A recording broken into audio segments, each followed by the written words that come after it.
Thank you very much. I know it's being recorded.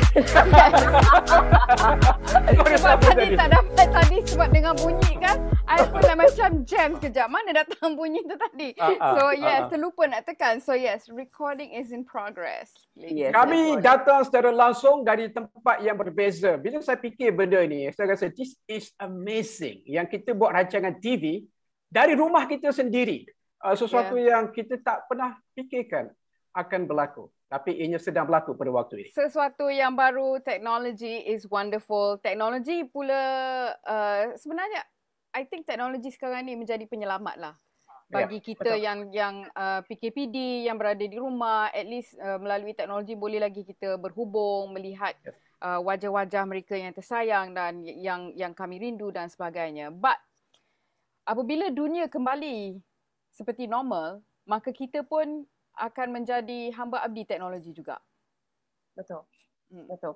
Dan sebut tentang teknologi, ini dia beberapa cara yang boleh anda ikuti kami dengan adanya social media. Thank God. Walaupun kami tidak berada di radio, kalau dulu-dulu nak dengar Halim, Qudsia, Linda, radio. Ya, tapi sekarang ini tidak perlu ada radio, tapi anda lihat ini yang ada di sebelah kanan saya sekarang ini semua cara-cara untuk anda bersama dengan kami Tiga Talk. Kami ada di Tiga Talk My, @Tiga Talk My di Facebook, di Instagram, di Telegram channel dan Telegram group. Kami ada di YouTube dan juga kami ada di Clubhouse. Jadi semua itu cara-cara untuk anda bersama kami lebih rapat lagi. Okey Halim, kita nak tengok Halim boleh namakan kelima-lima ikon tersebut dari atas ke bawah. Saya akan ceritakan dan saya akan beritahu kenapa yang bawah itu unik. Atas sekali adalah Facebook, diikuti oleh Instagram ataupun dipanggil IG, kemudian diikuti oleh Telegram, selepas itu YouTube, dan di bawah sekali adalah Clubhouse. Bezanya Clubhouse, ikonnya sentiasa berubah dari masa ke semasa. Iaitu dia mengambil gambar. Setakat ini saya rasa dua orang wanita yang saya nampak digunakan sebagai ikon. Jadi ikon untuk Clubhouse tidak kekal. Dia sentiasa berubah. Itu bezanya ikon Clubhouse dengan ikon-ikon yang saya sebutkan tadi. Okey tak? Qudsia, lulus tak? Lulus, okey. Hanya dengan menonton kami di Tiga Talk, hanya dengan share, okey, sebab dah sampai, tak tahu tengok mood Halim macam mana. Mungkin kat tengah-tengah show, mungkin kat hujung-hujung show. Bila-bila masa je Halim akan bagi soalan. Dan kalau anda seorang sharer, anda dapat jawab dengan betul dengan tepat RM100 dan Poise Solid Perfume ini akan jadi milik anda. Okey. Okey, jadi sekarang saya nak berkongsi berita terbarulah dengan Linda dan juga Halim. Apa yang berlaku di dunia. Nothing to do with COVID sebab ada benda lain juga yang berlaku. Pernahkah Halim dan Linda dengar terminologi black fishing? Black fishing. Halim? Black fishing tak pernah. Rain fishing saya pernah. Rain fishing. Okay. How about cat fishing, Halim? Cat fishing pun saya tak pernah. Okay. So cat fishing sebenarnya adalah taktik yang digunakan oleh scammer. Jadi scammer tu tak semestinya scammer yang dibuat secara besar-besaran macam yang kena tangkap dekat Putrajaya ke Cyberjaya berbulan yang lalu kan, mana kita nampak dia orang lari bertempiaran macam lipas kudung. But this is actually it could be one individual, it could be a group of people. So catfishing ialah apabila mereka menggunakan harapan anda mempunyai kasih sayang dalam hidup anda, tetapi sebenarnya dia curi identiti dan gambar orang lain daripada media sosial. Lepas tu dia berikan nama dia, selalunya dia mengambil gambar wanita yang menggiurkan, yang cantik, yang jelita dan sebagainya. And then kita pun like, wow, who is this? Nak jadi my friend. Lepas tu mulalah minta duit dan sebagainya. So that is catfishing. Selalunya yang menggunakan identiti wanita tetapi sebenarnya adalah lelaki. Ya. Mereka berpura-pura menjadi wanita untuk menipu lelaki dengan harapan mempunyai kasih sayang, hot romance in their lives. So that is catfishing. Kini punyai pula satu terminologi baru iaitu blackfishing.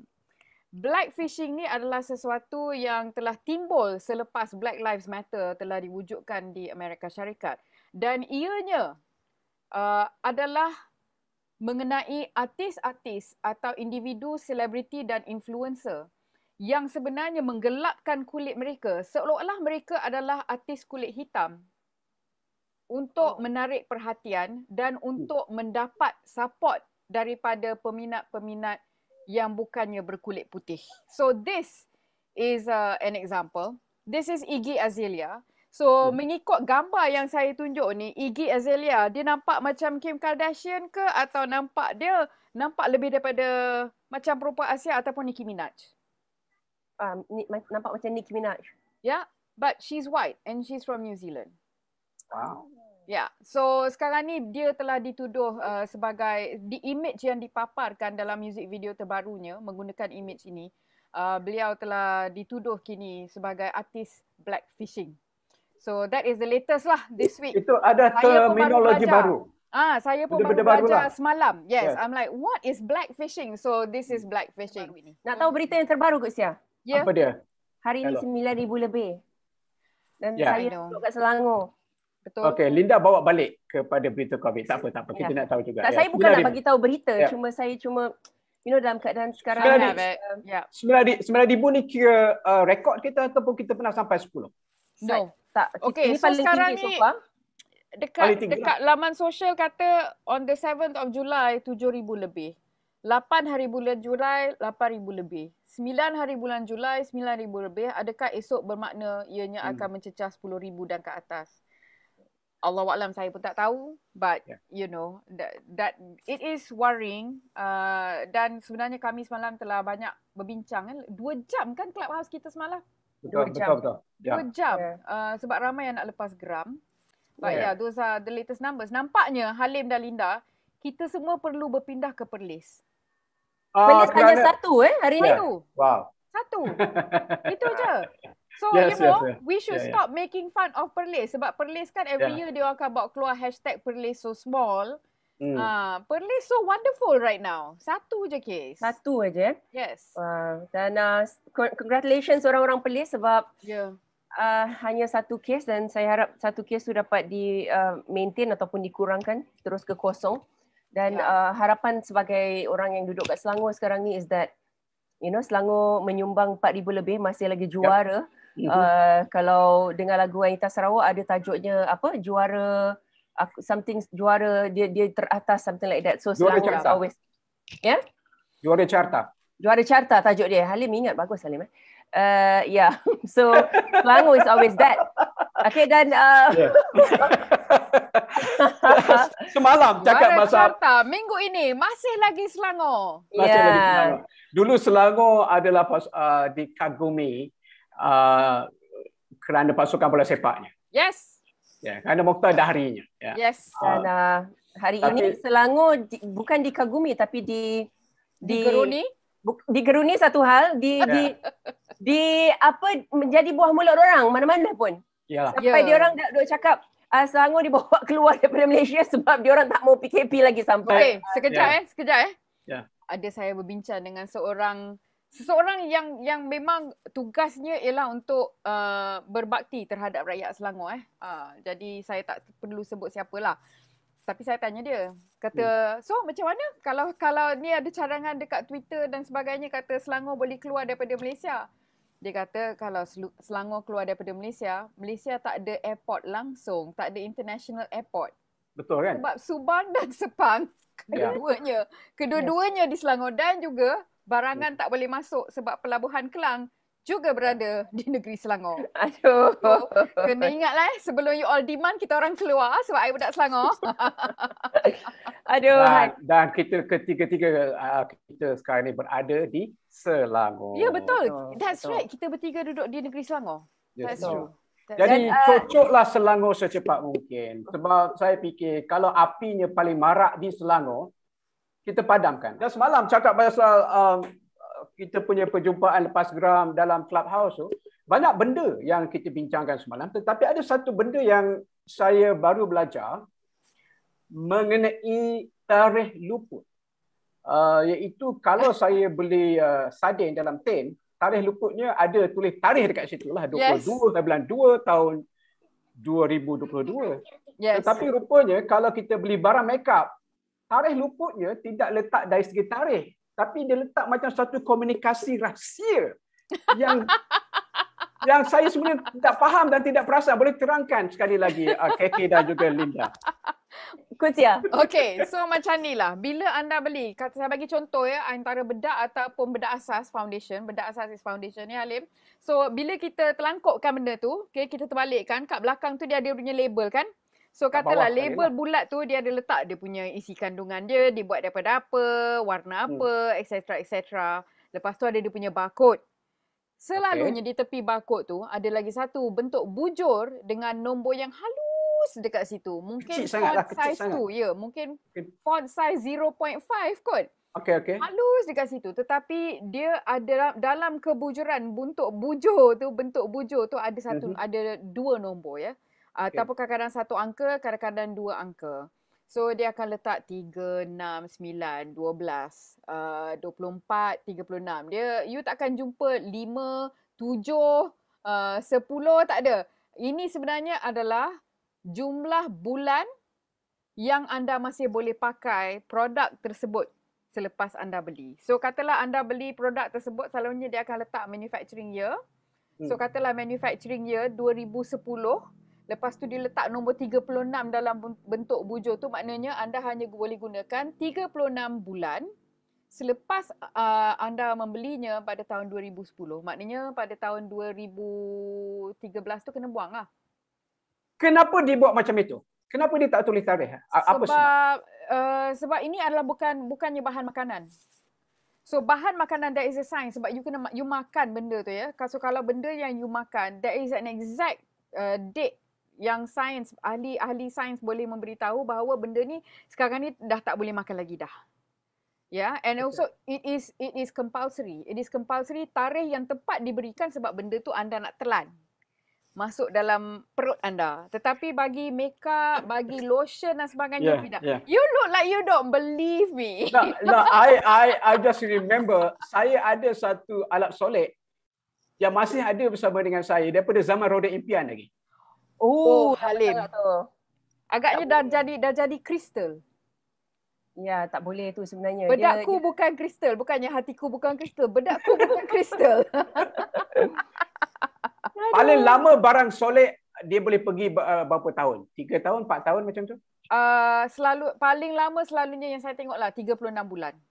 Okey. 36 bulan adalah yang paling lama dan walaupun lagi satu tip lah untuk minyak wangi. Sebab negara kita negara tropika, mempunyai cuaca yang panas, kadang-kadang why your country so hot kan kita tanya. So kalau inginkan minyak wangi tu lebih lama tahan supaya bau dia tak berubah, bila kita beli, lepas kita first of all jangan tinggal dekat tepi tingkap dalam bilik mandi tu di mana cahaya matahari boleh masuk. It will change the composition of the perfume. Bau dia itu yang nanti bau dia jadi tengik. You know, best thing to do kalau you nak dia tahan lama is actually you put it in the fridge. Percaya atau tidak, my mother ada letak 2 botol minyak wangi di dalam fridge I. Not my fridge, sorry, our fridge. Itu satu betul. Ya.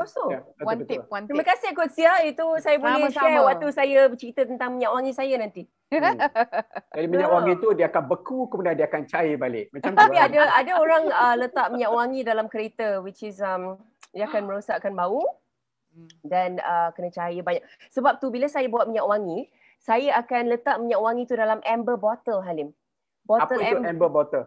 If I have it here, I don't have it here. Dia satu botol yang warna, tahu tak? Botol kaca berwarna coklat. Yes. So bila saya I buat perfume tu, I dah buat, I masukkan all the fragrance oil tu masuk ke dalam amber bottle dan saya akan peram dia. Saya istilahkan sebagai peram. Sebenarnya botol tu saya letak di tempat yang gelap dan tidak panas dan tak kena cahaya. Saya simpan selama 2 minggu, lepas tu baru saya tuang dalam botol-botol kecil yang macam gini. Ini dah boleh pakai ya.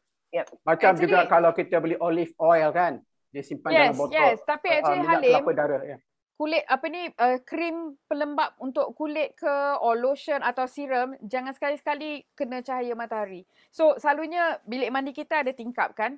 Bila bilik mandi kita ada tingkap, selalunya kita buka tingkap tu supaya udara boleh masuk, lantai bilik mandi boleh kering dan sebagainya. Tetapi kalau cahaya matahari tu terkena botol yang ada lotion atau serum kat dalam tu, dia isi kandungan dia boleh rosak. Dan akan berubah, dia punya komposisinya akan berubah. So, keep everything away from sunlight. Yes. Okey, kepada anda yang menonton kami pada malam ini adalah minggu ketiga TikTok bersiaran secara langsung. Anda boleh lihat wajah kami melalui FB Live. Kalau anda ada soalan untuk tetamu kita, saya rasa semua dah tahu siapa tetamu kita pada malam ini. Ada boleh tekaan yang tepat. Ada tekaan yang tepat. Boleh tinggalkan soalan anda di ruang komen yang boleh kami ajukan kepada tetamu kita. Ya, betul. Dan tentunya kita punya game show malam ini dicipta khas untuk tetamu kita. Hadiahnya meningkat. Yes, hadiahnya. Dan hadiahnya ialah pertama sekali saya minta kepada anda semua yang sedang menonton sebelum tetamu undangan kita masuk ke dalam bilik kami. Pertama, minta anda untuk share sebab kami masih baru, kami orang lama yang masih baru. Okey, minta anda untuk share terus live ini di Facebook anda dan jika anda seorang sharer, nanti bila Halim utarakan soalannya, peluang untuk anda menang itu lebih dia ada perkataan daripada nipis apa Halim? Lebih tebal. Tipis. Lebih menyerlah. Peluang anda lebih menyerlah. Lebih besar untuk menang. Itu dia peluang untuk anda. Yang lebih besar untuk menang. Ya. Peluang besar. Okay. Banyak sangat telaga yang kita keluarkan semalam sebenarnya di Clubhouse. Ya. So pertama sekali please share sekarang dan nantikan soalan daripada Halim Osman untuk memenangi wang tunai RM100. Juga produk saya, minyak wangi saya, Anarika Poise Solid Perfume.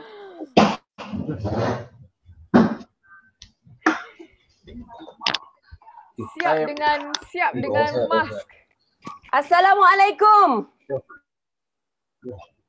Assalamualaikum Encik. Waalaikumsalam warahmatullahi wabarakatuh. Ya, apa khabar Assalamualaikum Alim? Alim, Linda. Kusia. Adiwati, terima kasih. Adiwati ada dia tengah dengar, ya. Terbaik. Ya. Secara rasminya, saya ingin memperkenalkan tetamu TikTok kita pada malam ini, iaitu saudara ataupun Encik Rani Kulub, merupakan seorang aktivis, bukan seorang artis rakaman, ya, orang seni dan merupakan seorang personality social media. Terima kasih Encik Rani kerana dapat bersama dengan TikTok pada malam ini. Di mana sekarang ni anda berada? Okey, sekarang ni saya berada di saya punya office lah, pejabat dah. Oh, dekat pejabat. Dah lewat malam dah ni. Pejabat tu dekat mana? Saya ada TikTok ni. Oh, dekat sini je, dekat Bandar Tun Razak je. Okey. Dekat lagi tu. Macam gitu tuan, puas hati. Barulah best. Macam gitu tuan. Okey.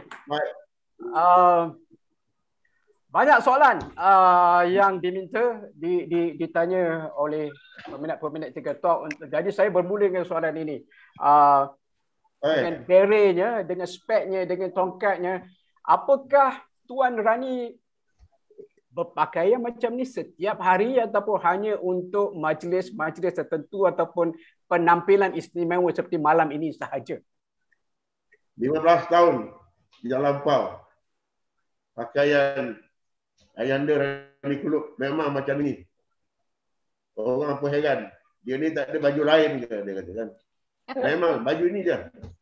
Sama ada majlis kenduri kenara, majlis-majlis kerajaan dan hari-harian kita ada dua. Ini yang korporat. Yang satu lagi tu kita ada kita ada pakaian t-shirt kita. Kita ada t-shirt. Ini t-shirt dia. Wow. Keep it up, don't give up. Wow. Mr. Keep it up. Mr. Keep it up. Bersama dengan MK Group. Ya. Ya. Jadi pakaian tu Halim, ya. Memang saya biasa berdiri membahasakan diri saya ni ayah sebenarnya. Jadi kalau cakap saya tu dia kejanggal. Okay. Jadi maknanya pakaian ni telah diperkenalkan seluruh negara bahkan dunia. Pakaian yang unik macam ini tak ada orang lain, mesti Rani Kulub. Ada juga orang nak meniru, nak menggayakan kostum yang ayah pakai ni, kostum ni, tapi okeylah, mana ada ikutan Alif. Okey, sebenarnya Tuan. memang pakaian Tuan, pertama sekali Tuan ada permintaan daripada seorang yang bagi komen ni, dia cakap buka mask. Okay. Ada kat sini ada komen dia cakap minta buka mask. Ada orang ke kat situ? Baru seorang minta ayah buka mask. Sedangkan follower ayah ada berjuta. Berjuta follower. Mana pergi diorang malam ni? Kalau seorang tu terima kasih lah. Nasihat ayah akan tetap promosikan. Kerana kita di dalam pandemik COVID. Kan? Jadi memang jarang dalam pandemik COVID ni ayah tidak buka mask ayah. Okey, it's okay. Tak apa. Tapi suara boleh dengar tak? Suara boleh dengar. Jelas. Tengok, selepas Tuan cakap takkan seorang aja yang minta, berderet-deret ni kat komen ni minta buka mask. Oi. Apa dia cakap ayah buka. Ayah buka. Boleh buka. Itu baru Halim punya soalan, tak habis lagi selesai. Ya, betul. Siapa tu? Azhar lagi, Linda kan? Okey. Abang Halim, ayah jawab soalan ni. Betul tak tu? Teruskan. Dah jawab tadi kan? Dah jawab soalan. Saya ada sambung sikit lagi. Mengenai soalan saya tadi, iaitu mengenai beret ya.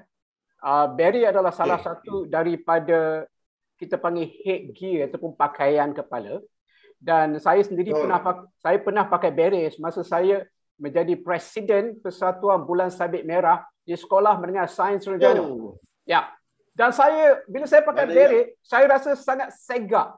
Bahkan saya masuk persatuan itu hanyalah untuk pakai beret saja. Okey, apakah keistimewaannya beret dari kacamata anda, Encik Raidi? Baik. Pakaian kepala sebenarnya Halim bagi tahu adalah kalau kita beruniform, itu melambangkan pakaian kepala ni banyak. Dia ada beret, ada cap, ada helmet songkok besi. Kalau songkok tu kena awam. Dalam tentera pun ada songkok, ya.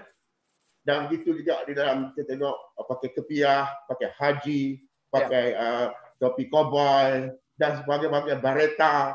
Itu menunjukkan pakaian kepala dan menunjukkan pakaian kepala ni adalah satu pakaian seragam. Kalau dulu Bulan Sabit Merah, Halim berminat untuk kerana beret. Warna apa beret kau, Halim? Kelabu keputihan kot. Keputihan. Bagus. Ini melambangkan orang itu berdisiplin. Ya, berdisiplin. Termasuk juga wanita ataupun perempuan, pakaian tudung kepala itu adalah pakaian penutup kepala sebenarnya. Ya. Jadi oleh itu orang yang memakai pakaian seragam biasanya dia pakai cap, dia pakai beret, dia pakai helmet dan sebagainya. Jadi pakai beret ini ayah suka pilih beret lah. Nampak segak. Mula-mula kemarin Lim, orang tengok ayah ni macam-macam lah orang hina, kutuk, orang komen-komen dalam laman sosial. Sekarang ni mereka minat pula. Kalau ayah tak pakai beret, mana beret? Macam. Jadi ayah pakailah. Bila pakai, ada nampak cantik. Ini boleh menarik wanita-wanita di sana untuk menggoda ayah. Ya. Kejap. Saya nak tanya. Berapa kali telah mendapat beret sebagai hadiah hari jadi? Okey, soalannya sangat baik. Kerana tak lama lagi hari jadi saya, ya. Cakap ni banyak ahli-ahli MKMM dan Kepidak dan Minister Kepidak sendiri MK membagi beret ni. Tetapi daripada peminat yang di laman sosial ni tidak ada. Ya, tidak ada membagi beret. Tapi pakaian seragam, yes, ada. Dia orang sponsor, dia sponsor satu pakaian, satu set pakaian, ada. Tuan, saya nak tanya Tuan, ramai betul peminat-peminat Tuan dekat dalam ni komen macam-macam komen. ada yang suruh minta buka cermin mata, minta buka emas, macam-macam. Okey. Tapi saya nak tanya tuan sebab saya belum pernah nampak apa yang ada tanda penghargaan yang ada di pakaian tuan tu. Apa dia, kalau tak keberatan boleh kongsi. Sebelah ni pingat boleh.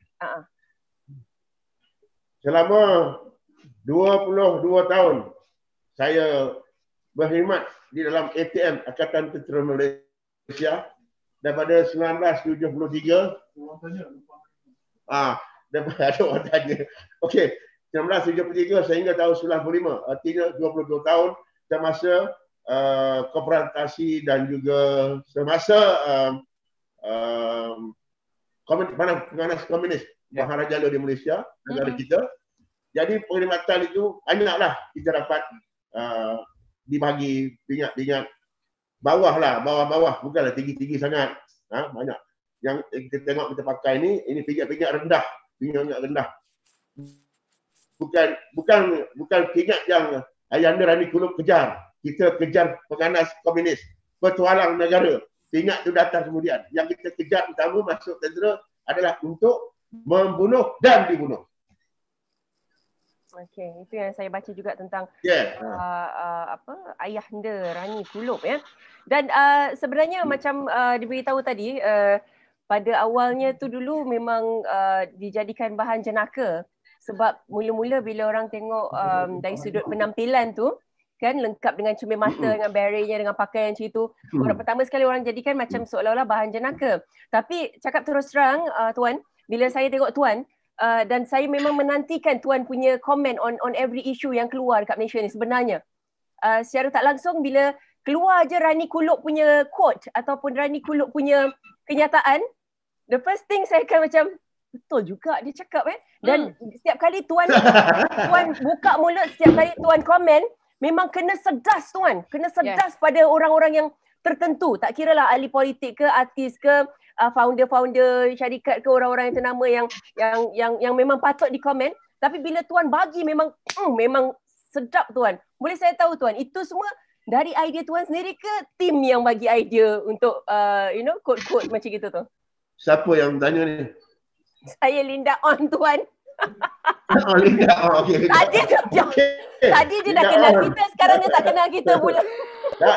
Bukan tak kenal. Tadi ayah ingat nama 3 orang tu. Halim, Linda, Kuza. Halim, Linda, Kuza, Idawati. Adiwira. Tak, Adiwati dia di belakang tabir. Adiwati belakang tabir. Saya Kusia. Ya. Soalannya bagus. Okey. Ya, bila gini ya. Apabila kita kata beginilah. Kita ni dah popular lah di dalam sosial ataupun dah mengetop kata orang Indonesia. Jadi benda-benda macam ini dia serangkai. Kita pun tidak tahu. Banyak dalam sosial yang menggunakan akaun termasuk Twitter, termasuk Instagram dan sebagainya, gunakan nama Rani Kulub. Ya, betul. Rani Kulub yang sebenar. Jadi rakyat Malaysia, mereka ingat Rani Kulub. Memang Rani Kulub ditaruh gambar ayah, nama Rani Kulub, passion, PA, perwatakan dan keterampilan orang Rani Kulub. Mana orang tu dah sejuk. Macam Linda On. Mungkin ada kamu punya fake account, kita tidak tahu. Ada. Kan? Jadi masalah. Ada kan? Jadi masalah itu tak ada masalah, tak timbul. Apa yang dikatakan, apa yang ditulis di dalam Twitter, di dalam Instagram, dalam bernama Instagram dan juga Facebook dan page, mengimejkan lambang Rani Kulub. Kalau dia komen bagus, dapat dapat nama lah. Nama lah ya. Kalau dikutuk orang, kalau dia kutuk orang, dia maki orang, aku pun dapat kena kutuk juga lah. Yes. Yalah. Tapi Linda ingat kan kata-kata Encik Rani yang semalam awak kongsikan dengan kami tu. Ingat lagi tak kata-kata dia? Banyak sangatlah Halim yang kalau daripada Rani, kalau datang daripada Rani Kulub ni, memang banyak sangat kata-kata yang berbisa. Sebab kita pun kadang-kadang tak pasti yang kita baca tu akaun yang mana kan, sebab official fans saja dah ada macam 2-3. Jadi yang mana satu betul punya official fans pun kita tak tahu. Dia account. Yang sebenar Rani Kulub tidak ada account. Nanti tidak lagi akan masuk nombor account, masuk duit dalam. Itu betul real. Baiklah, anda adalah seorang bekas tentera dan kita sekarang ini, ramai yang suruh tanya soalan ini. Kita sekarang ini berdepan dengan musuh yang kita tidak nampak. Ya, peperangan dengan COVID. Apa komen Tuan Rani mengenai kedudukan negara kita sekarang ini dalam peperangan menentang COVID? Terima kasih. Bang Halim, Linda, Halim. Ni yang tengah pakai baju biru ni siapa? Kut Sia. Kita berdua pakai baju biru. Jadi baju biru yang mana satu ni? Yang tengah-tengah, yang cantik lawa ni siapa ni? Bukan dua cantik lawa ke? Linda. Okey, Lim. Lim. I'm listening. Yang cantik lawa tu Halim.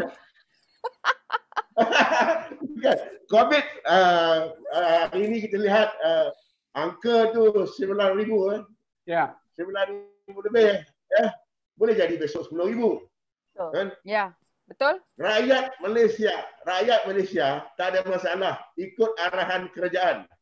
Dia kata PKP lah. Dia kata PKP PKP lah. Dia kata PKP lah. PKP lah. Tak ada masalah bagi rakyat Malaysia. Tetapi yang masalahnya ialah kluster kilang tak tutup. Tutup kilang, selesai masalah. Itu masalah. Apa masalah? Nak kata vaksinasi, kita dah buat vaksinasi. Tak ada masalah. Rakyat terbaik.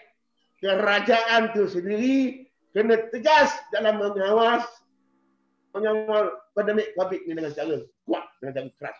Itu saja. Dengan ceritanya besok dia dah tutup kilang tu. Tak tahulah. Kilang dah. Saya dah ayah Rani Kulub report polis pasal kilang ni banyak. Dan menghantar memorandum kepada Keselamatan Negara, Majlis Keselamatan Negara, MKN. Kita dah buat. Tak ada masalah. Sekarang saya ada terbaca daripada adalah rintihan dekat laman sosial, lebih lagi di Twitter, yang menyatakan ada juga majikan yang memaksa para pekerja kilang masih datang. Walaupun dia orang pakai gelang pink tu, maknanya kena kuarantin dekat rumah, tapi dipaksa oleh pihak majikan untuk datang bekerja juga. Jadi macam mana? Patut majikan tu dihumban ke dalam penjara atau macam mana? Ini namanya biadab, tak ikut arahan. Dahlah kamu langgar PKP. Lepas tu lah paksa pula orang bekerja. Sebenarnya di belakang tabir itu siapa yang suruh? Menteri-menteri lah cover. Lebih pentingkan ekonomi, lebih pentingkan duit daripada nyawa rakyat tu sendiri. Kilang bila-bila boleh dapat, tapi nyawa rakyat dah tak ada. Besok rakyat tak dapat nyawa lagi. Patut kau clearkan keselamatan rakyat dulu. Baru kilang. Kilang tu bila-bila boleh jadi. Apa masalah? Tuan, satu lagi Tuan. Kalau tidak keberatan, boleh kongsi juga sebab Tuan sangat ambil kisah tentang isu-isu terkini di Malaysia. Ya?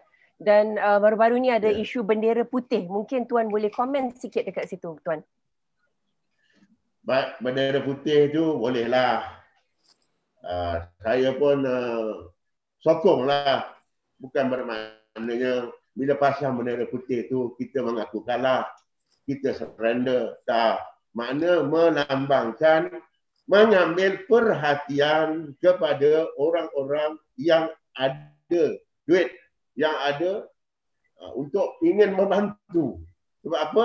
Dengan adanya bendera putih, jadi orang akan nampak dan buka mata mana dia adalah dalam kesusahan. Pergilah bantu.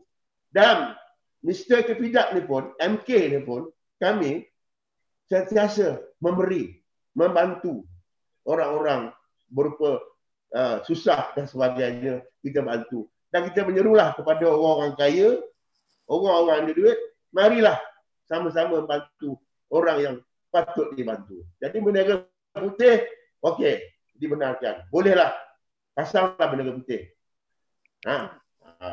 Setujulah, saya setujulah pasal bendera putih tu. Ya. Bagaimana pula dengan adalah 2-3 video yang keluar kan daripada founder-founder yang memang kita akui kaya raya dan kita happy, kita alhamdulillah lah mereka telah dapat menempuh kejayaan kan. Tetapi ada pula di antara mereka yang mengatakan bahawa mereka yang menaikkan bendera putih tu mengada-ngada, malas, usaha je lah. Apa pendapat? Orang kaya, Allah bagi ujian yang sangat berat semasa pandemik COVID ini. Kamu kaya, kamu adalah untuk membantu orang-orang miskin, orang-orang yang perlu dibantu. Bukan kau hina. Besok Allah akan tarik kekayaan kamu balik semula besok, kau pula akan menaik bendera putih. Jadi tak setujulah orang kaya cakap macam tu. Bodoh celupak. Apa masalah orang kaya? Orang kaya pun kita tak tahu macam mana dia kaya. Kemungkinan dulu dia bersedekah kuat, infak dia banyak. So Allah bagi kekayaan. Sekarang ni bila pandemik macam ni, jangan mengharapkan kerajaan. Kita, sama-sama kita boleh bantu. Jadi guna orang kaya untuk menarik mereka untuk bantu orang-orang susah. Jadi dia cakap macam tu, tak baguslah, tak baiklah. Mana menghina, itu menghina nama dia. Baiklah, kita juga ingin berkenalan mengenai dimensi lain Tuan Rani Kulub. Saya difahamkan yang Encik Rani dulu ada mengeluarkan album ataupun ada kumpulan yang tersendiri yang dinamakan The Sometimes Group, betul ke tu? Dari dulu hingga ke hari ini, nama grup dia Sometimes Group telah pun melahirkan album. Alim. Dan salah sebuah daripada lagunya adalah berjudul Tutup Pintu Tapi Tak Terkunci, tak berkunci. Betul, itu patut soalan kuis. Padahal dah buka cerita dia, tak payahlah. Ini, baik, tutup pintu tapi tak berkunci. Betul lah tu, Lim. Ya. Apa, kita bagi jawapan dulu, kita masih boleh buat soalan lagi. Banyak ni soalan. Ada soalan. Ada soalan daripada salah seorang peminat Ayahanda Rani Kulub. Boleh jawab tak? Soalannya, adakah Ayahanda akan bertanding untuk PRU yang ke-15?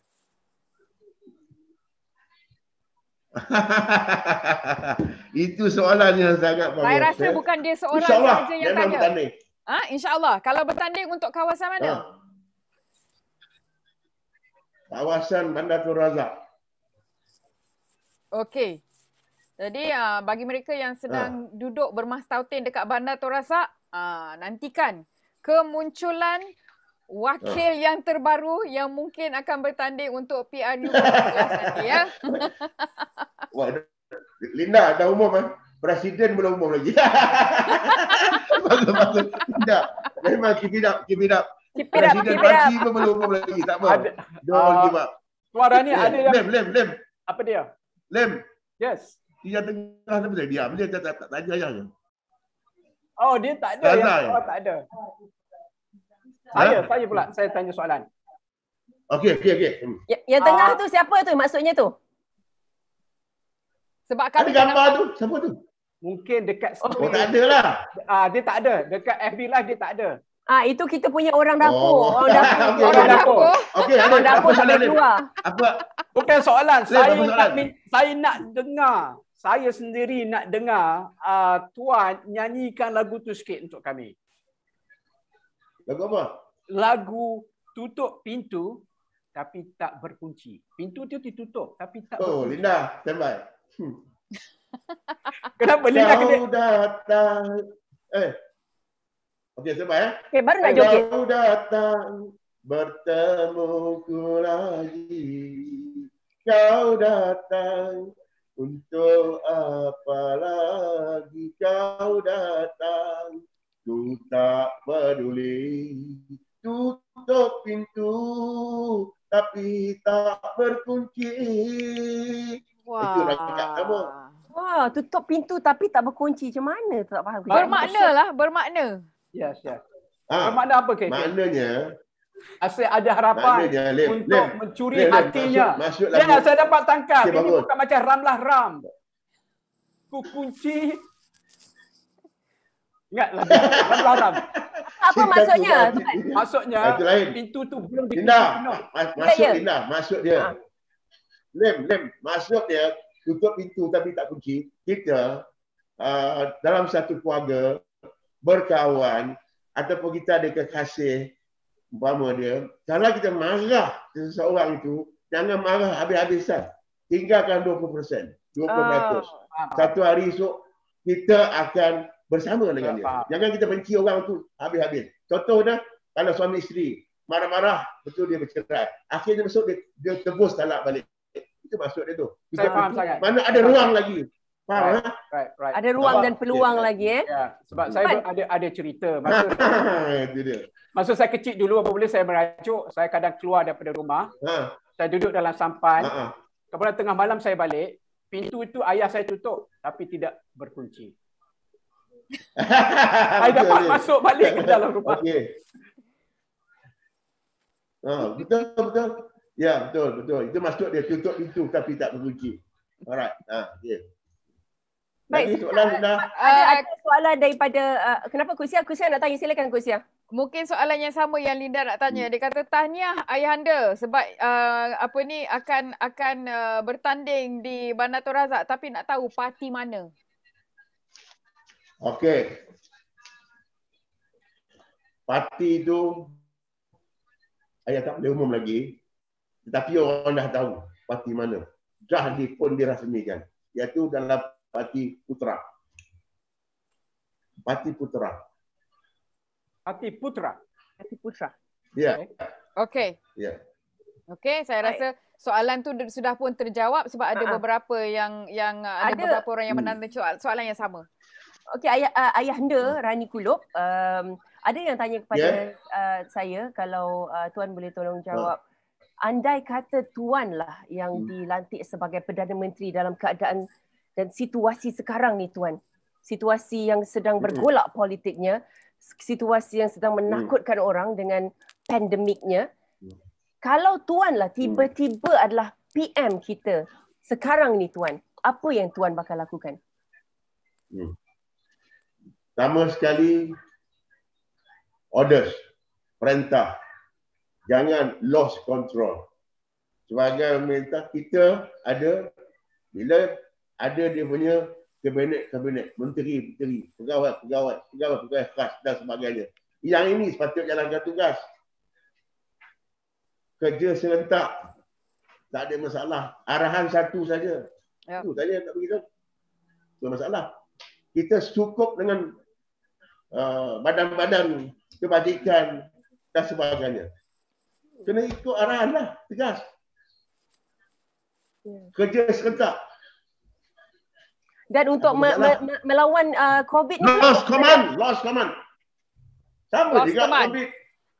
Adakah sekarang ni dikirimkan serangan? Lost command. Okey. Lost command. Kalau dari segi militeri kalau seorang general tu dah lost command, apakah yang akan berlaku? Kalah perang. Ya. Menteri-menteri lain buat apa? Menteri-menteri lain. Ahli-ahli parlimen buat apa? Ahli-ahli parlimen dalam Malaysia ni ada 222 orang. Buat apa? Dalam masa 2 tahun. Kenapa tak turun padang, jumpa rakyat, selesai masalah? Bukan harap Perdana Menteri saja. Perdana Menteri seorang. Satu. Menteri-menteri banyak. Adun-adun ramai beribu 3, 4, 500. Buat apa? Kerja korang nak jatuh kerjaan. Dari dulu zaman Jepun lagi dah. Kerja nak jatuh kerjaan. Komunis 40 hari perintah tumbang. Jepun 2 tahun tumbang. Putih lama sikit. UMNO 64 tahun tumbang. Itulah kerjanya. PS 22 bulan. Ya, 22 bulan. Sendiri. PN steady. Berbilion-bilion duit. Berbilion-bilion duit datang. Sampai 300, 400 bilion. Duit datang bagi rakyat. Jadi apa masalah? Rakyat tak dapat duit. Memang rakyat tak tahu duit nak ambil di mana. Jadi pegawai-pegawai turunlah ke rumah. Masa orang pandemik COVID PKP ni. Nak duit, ni cara dia. Bukan ada perantaraan lain. Tak dapatlah duit. Cerita memanglah kita dengar PM umumkan begitu duit beribu-ribu. Jadi mana duit tu? Ini kita tak. Bukan salah PM, salah pentadbir. Pegawai-pegawai bawahan. Saya kita bapa. Kita ada isteri. Ada anak. Anak ada 10. Along, angah, abangah, abancik, sebagainya. Dia orang lah tabir adik-adik dia. Apa masalah? Dia nak jumpa YB pun tak ada, tak dapat jumpa. Macam mana? Ya, betul. Tuan, ada Halim nak tanya soalan ke Halim? Saya juga dengar cerita. Ini mungkin satu rekod kot. Yang Tuan Rani pernah buat laporan polis lebih daripada 1,000 kali. Baik. Kebanyak rekod tu tahun 2018. Ya, 2018. Bukan ayah Rani Kuluk buat report 1,000. Cita-cita ayah nak buat report 1,000 report. Oh, cita-cita ialah 1,000 report. Okey. Okey. Baik. Kalau banyak kes, banyaklah report. Bila adanya angka, dia panggil numbers macam COVID ni, dia kata, wah, Rani Kuluk nak buat report 100,000. Tak adalah. Kes-kes tak ada nak report. Tak adalah. Maknanya baguslah. Mana banyak report, mana banyak kes. Bila kita cerita macam itu, tak dapat 1,000. Tapi rekod itu 1,000 kita nak report. Setakat ni dah berapa Tuan? Lagi? Tuan? Tak tahu. Tak tahu. Tak ingat banyak. Tapi tak mengatasi seluruh lah. Sebab dipanggil King of Report. King of Report. King of Report, ya. Seperti poster yang tertera yang Lina tengah tunjuk ni. King of Report. Ada satu WhatsApp saya terima ni. Dia tanya kepada Tuan. Tanya Rani Kulub apa rasional dia buat report banyak-banyak. Itu soalan mungkin Tuan boleh jawab. Apa rasional Tuan buat report banyak-banyak? Report adalah penting. Segala-gala apa kita sebagai masyarakat, sebagai rakyat, sebagai orang awam mengadu kepada polis.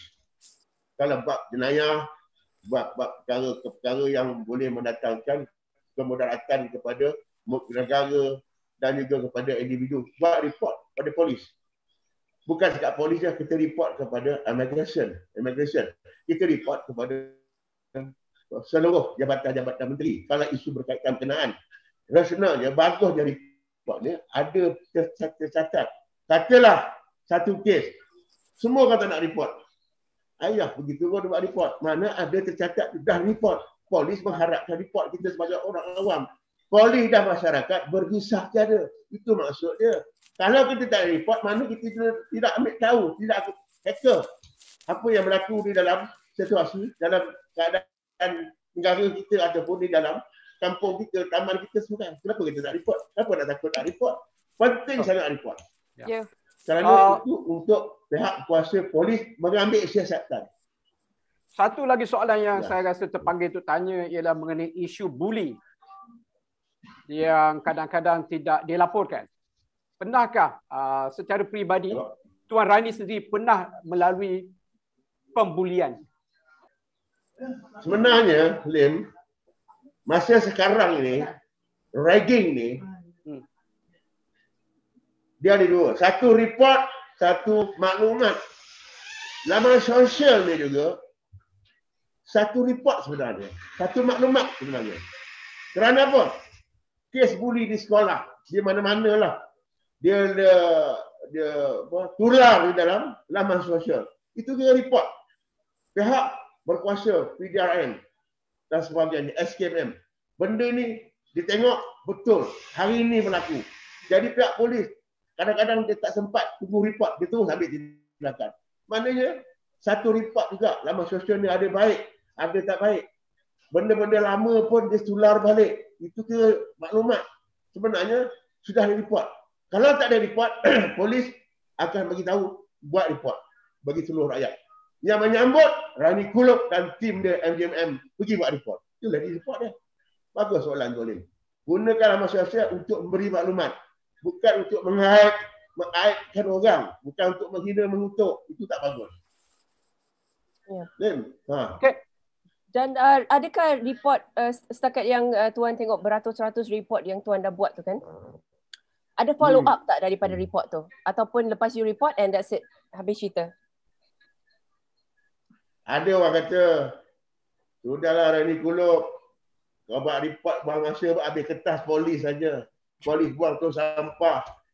Itu kata dia. Yang sebenarnya, berapa kali ayah ni jadi saksi. Dihantar Sapina untuk jadi saksi. Banyak kes. Ya. Setiap report, bukan report zaman dulu. Zaman dulu pakai tulis tangan. Sekarang punya report pakai komputer. Apabila keluar komputer, nombor report kita sudah pergi ke atas lagi. Tak boleh lari. Polis tetap mengambil tindakan.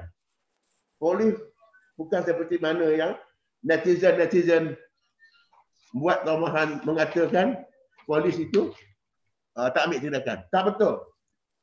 Ambil. Setiap report yang dia buat, polis ambil tindakan. Soal siasat, investigate, sama dia nak ambil tindakan mahkamah dan sebagainya itu. Jadi itu pula pihak berkuasa. Tugas kita report. Apa kes, apa isu, mesti kita report. Jangan tak report. Kau tunggu report. Sampai dalam filem 18 puasa pun, dalam hell pun Tuan nak report juga.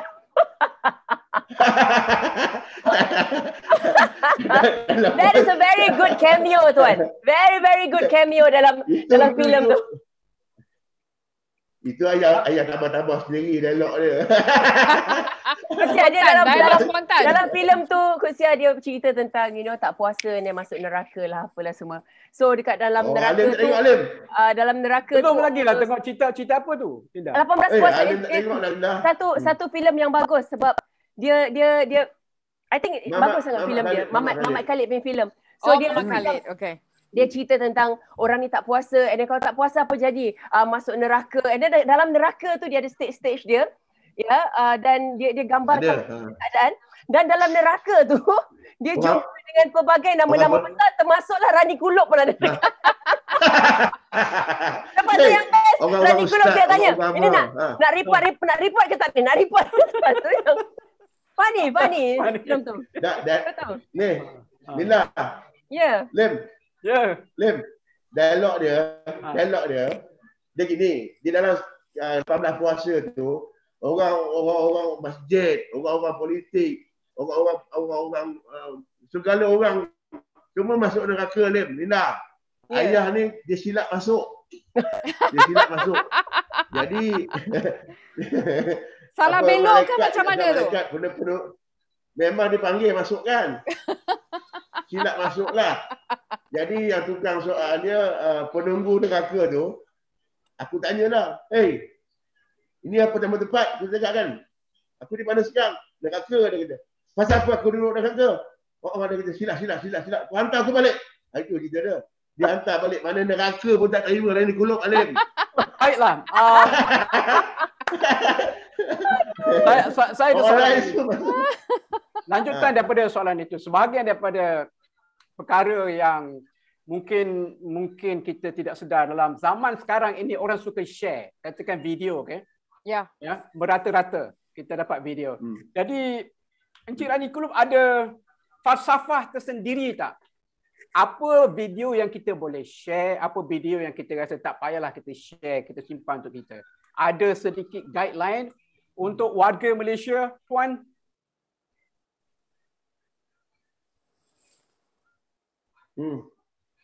Ya. Sekali lagi soalan tadi. Ada video, orang suka share video zaman sekarang ni kan, orang suka ambil video. Ada apa-apa guideline, falsafah yang Tuan ingin kongsikan kepada warga Malaysia dari segi apa video yang kita patut share, apa video yang kita perlu simpan untuk diri kita sendiri. Tak payah dikongsikan. Apa yang boleh dikongsikan, patut dikongsikan dan jangan dikongsikan. Baik. Sebenarnya sama ada video tu peribadi, video tu untuk umum, tak ada masalah. Di laman sosial jangan kau terlepas jangan kamu terlepas share sama ada WhatsApp ataupun Facebook. Bila terlepas, baik, nasib kau kurang baik. Walaupun video pribadi, perkahwinan ke apa sampai ke sebagainya, jangan sampai terlepas. Dan jangan gunakan video pribadi itu untuk membalas dendam atau untuk mengaibkan seseorang. Itu tak bagus. Kerana kamu sendiri akan terbalik. Jangan sesekali tangan kita ni cepat untuk masuk di dalam laman sosial. Jangan. Kalau kamu tidak dikenali, tak apa. Lambat orang nak tag. Lambat orang nak tengok. Tapi apabila kamu orang terkenal, cukup cepat. Nak tengok Facebook kau tu panas. Cepat-cepat orang akan tangkap, susah nak hilang. Jadi buruk padanya. Jadi ingat, laman sosial, guna yang baik, guna yang jahat, guna dan sebagainya, terpulang diri kita. Kalau kita nak share, kita share. Tak ada istilah dia. Cuma tepuk dada, tanya sendiri. Baik, kita ada panggilan Tuan, mungkin Tuan kenal, kita ada Datuk Halim dari MCCF, Tuan. Ya, Datuk Halim, ya. Apa khabar? Assalamualaikum, Ayah. Waalaikumsalam, Tok. Apa khabar, Tok? Waalaikumsalam katanya. Ini sempena Hari Raya Korban. Jadi ramai orang yang nak ambil peluang untuk balik ke kampung. So apa pesanan Ayah kepada masyarakat? Satu. Yang kedua, macam mana pandangan Ayah tentang isu warga asing di Pasar Borong? Saya memang follower Ayah ni. Okey. Terima kasih banyak Datuk Halim. Nanti Tuan Rani akan jawab. Terima kasih, Datuk. Okey. Okey. Soalan. Nama sekali pasal Raya Korban. Baik. Diharapkanlah timbalan Perdana Menteri yang mengambil tugas Perdana Menteri, oleh kerana Perdana Menteri kita dalam keadaan tak berapa sihat, dapat melepaskan rakyat untuk balik ke kampung. Bersama-sama keluarga untuk Hari Raya Korban. Sebab baru saja Menteri Agama baru ini membenarkan sembahyang Aidil Adha boleh ramai-ramai, 200-300 orang. Jadi lepaskanlah rakyat balik ke kampung dengan keadaan yang betul-betul mengikut SOP. Saya harap semua rakyat Malaysia berdoalah supaya Datuk Seri yang amat berhormat Timbalan Perdana Menteri memikirkan benda ini, bagi lepas, insya-Allah dengan keadaan yang mengikut SOP. Yang kedua, isu warga asing. Warga asing ni lebih daripada 5-6 juta dalam Malaysia ni yang tak selesai. Jadi sebenarnya tindakan daripada kerajaan, daripada KDN juga kena faham. Kalau kamu kejar warga asing, dia akan lari masuk jauh dalam hutan. Kamu tidak akan jumpa. Tetapi kalau pendekatan warga asing ini dibagi kelonggaran untuk memutihkan mereka dengan kerajaan membagi percuma 6 bulan. Semua warga asing akan datang untuk database. Jadi 6 bulan besok baru mereka akan bayar levy, bayar compound dan sebagainya. Jadi jangan kejar, mereka akan lari. Sampai sekarang isu warga asing menambak-nambak di Pasar Borong, di Selangor dan wilayah, tak boleh nak kawal. Mereka kontrol perniagaan itu. Kerana kelemahan daripada penguatkuasaan yang ada, orang kata nak tuduh tak tahu, tapi perlu warga asing ini ditangani dengan secara baik supaya tidak menidakkan warga-warga tempatan perniagaan. Jangan utamakan mereka. Ada satu komen. Warga asing harus.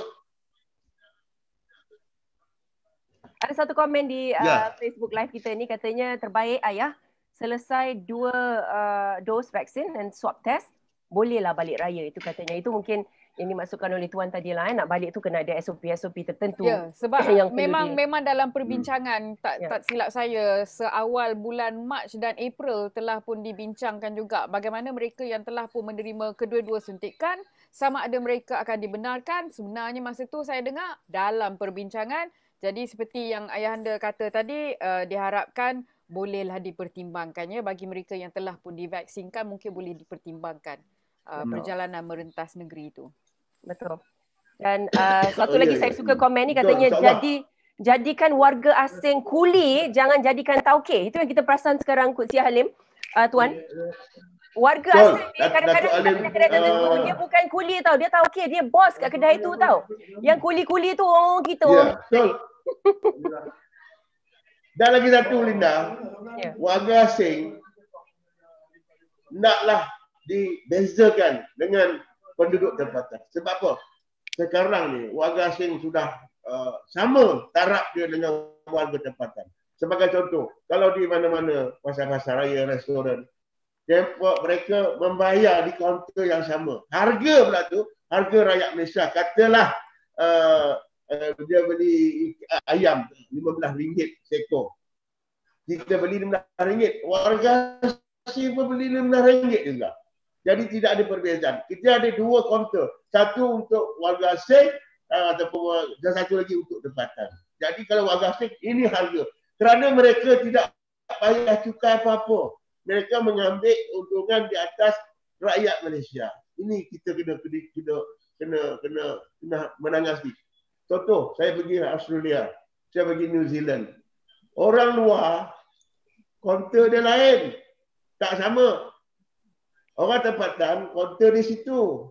Dan bayaran dia harga lain. Kenapa di Malaysia dapat?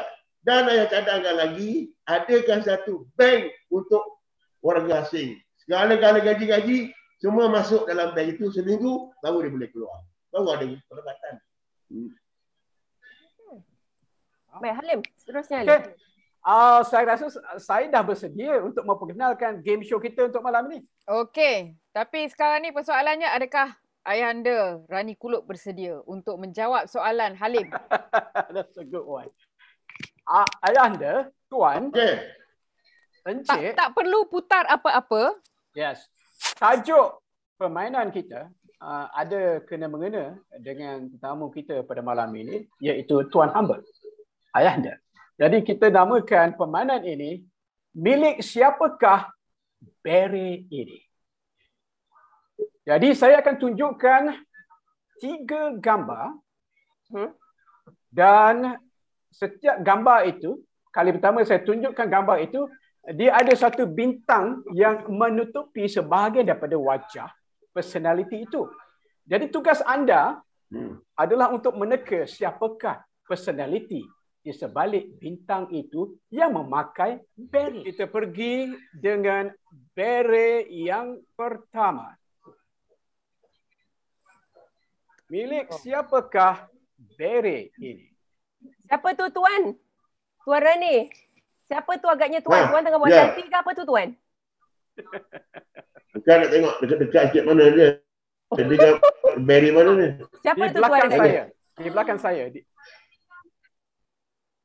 Oh, di belakang.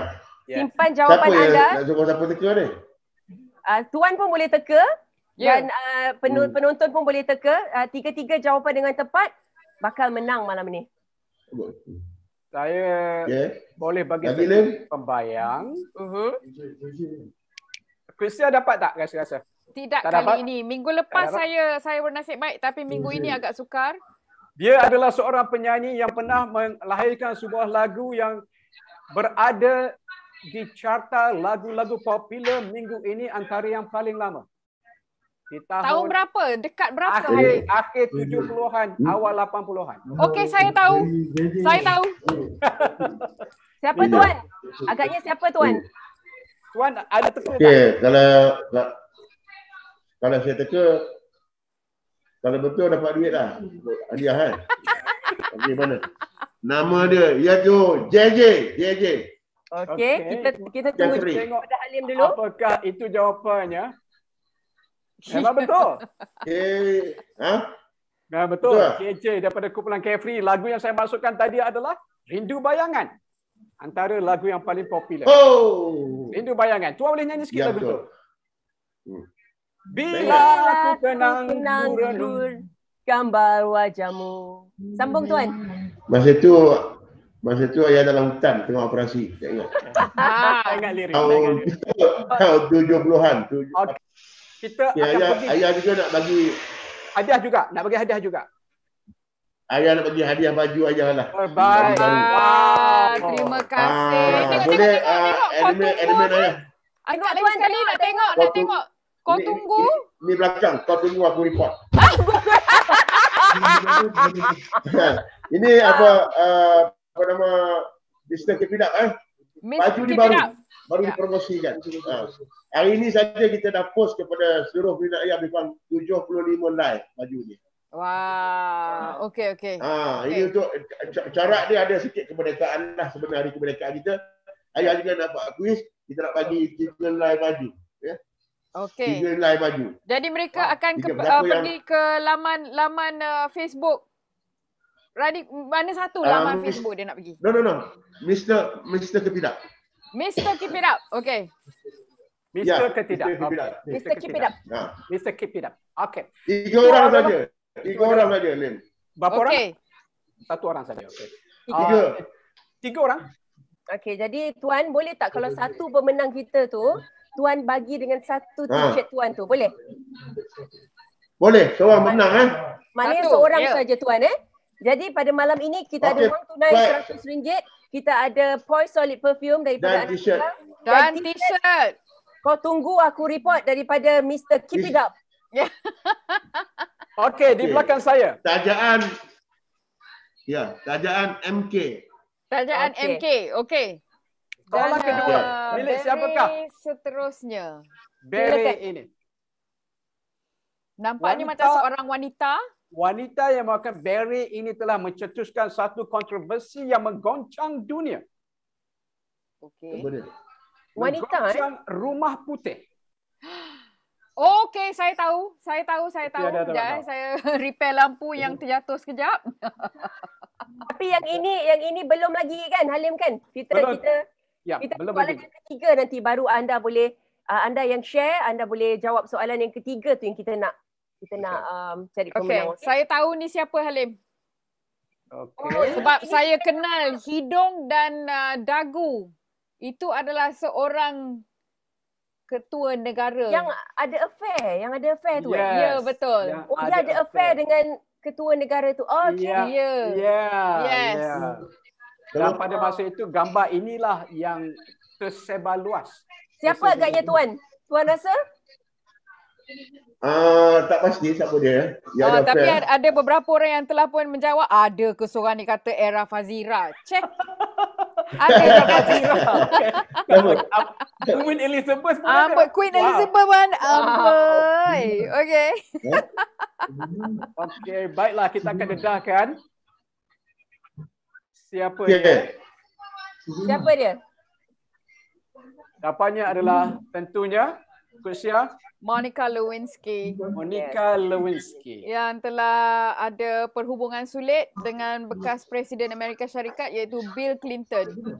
Ya. Bila namanya orang tu. Itulah dia, Monica Lewinsky. Kalau Tuan ada dekat Amerika time tu je dah report dah berapa ribu kali kan buat pasal ini. Agaknya. Kan. Okay, now everybody.